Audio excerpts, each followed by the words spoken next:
workers. Thanks especially to Secretary Wilbur Ross for helping to lead this critical effort. We've been working on it since I came to office and long before I came to office. We're going to fight for American workers and American-made steel, and that's beginning immediately. For decades, America has lost our jobs and our factories to unfair foreign trade, and one steel mill after another has been shut down, abandoned, and closed, and we're going to reverse that. Other countries have made a living taking advantage of the United States in so many ways, as you know, and I've been talking about that for a long time.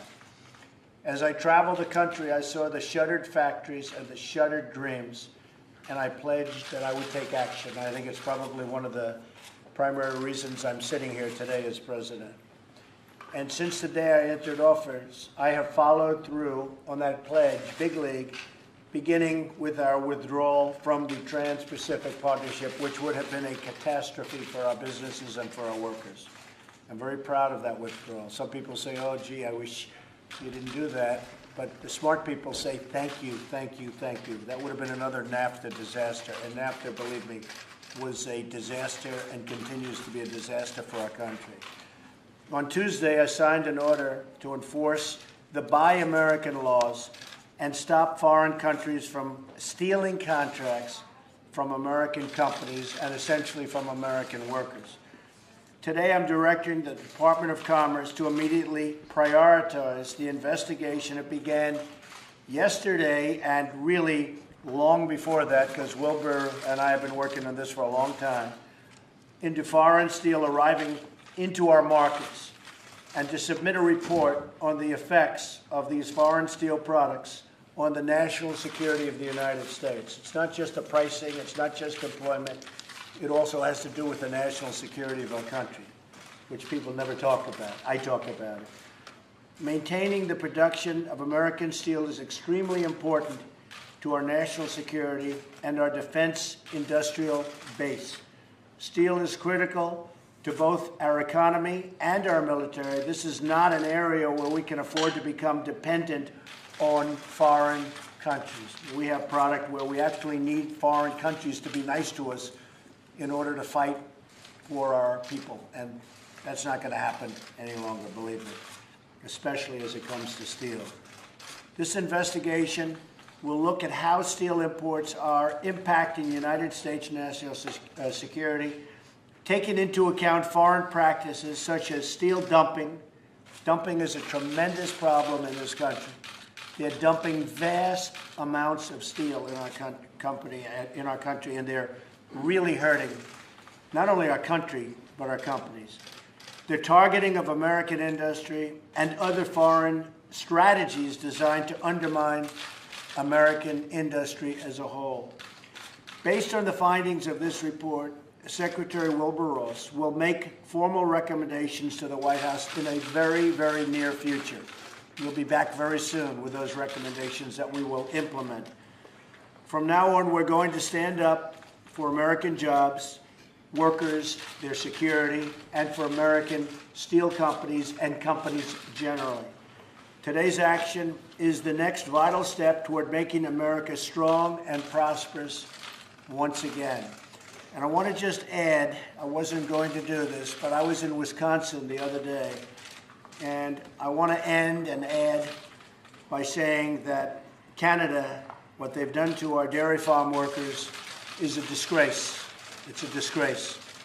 I spent time with some of the farmers in Wisconsin, and as you know, rules, regulations, different things have changed, and our farmers in Wisconsin and New York State are being put out of business, our dairy farmers.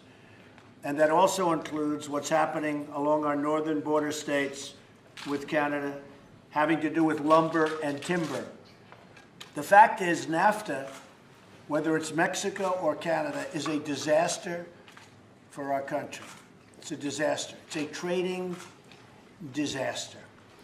And we'll be reporting back sometime over the next 2 weeks as to NAFTA and what we're going to do about it.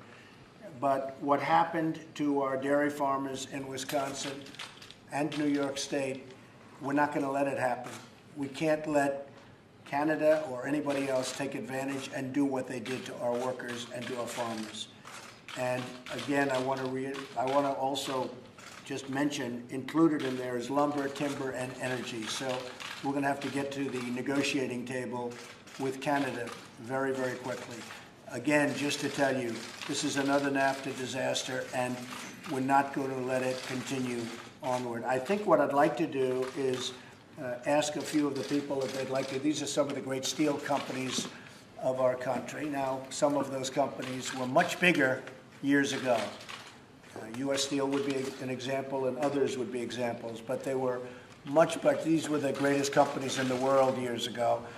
And today they've been hurt, but they'll be great again, and they'll be great, I think, very soon. We're going to impose very, very strict regulations on unfair competition from the outside world. Perhaps I could ask the head of United States Steel to say a few words. My honor, Mr. President, Mr. Secretary, I think the signing of this executive order clearly demonstrates your understanding of the fundamental importance that our industry has, not just to the national economy, but to our national defense.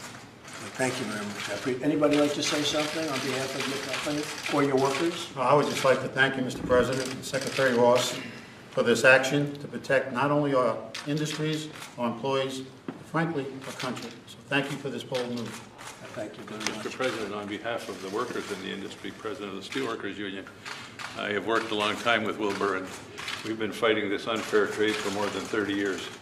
Hopefully this executive order will give us the tools we need to grow our companies back and put people back to work.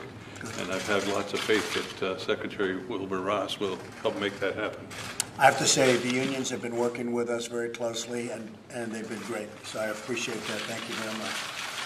So we're going to sign, and this is a very important signing, and we'll be back over a period of the next 30 to 50 days, I would say, and maybe sooner than that. But statutorily, we probably want to take a very good, strong, hard study, and we're going to do something really great for our industry, but in this particular case, for the steel industry. I look forward to it, too.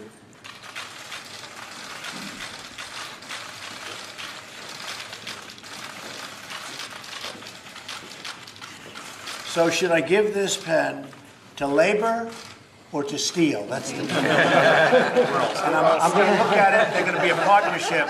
So how about we give it to the union for a change? Should we do that? Huh? Come on. We're all on the same. You treat us fairly. That's all. Okay, you treat us fairly. President, how does this affect your dealings in China on our career? Are you concerned with this will affect that at all? Thank you. This has nothing to do with China. This has to do with worldwide, what's happening. The dumping problem is a worldwide problem. Thank you, press. Thank you, guys. Thank you, everybody.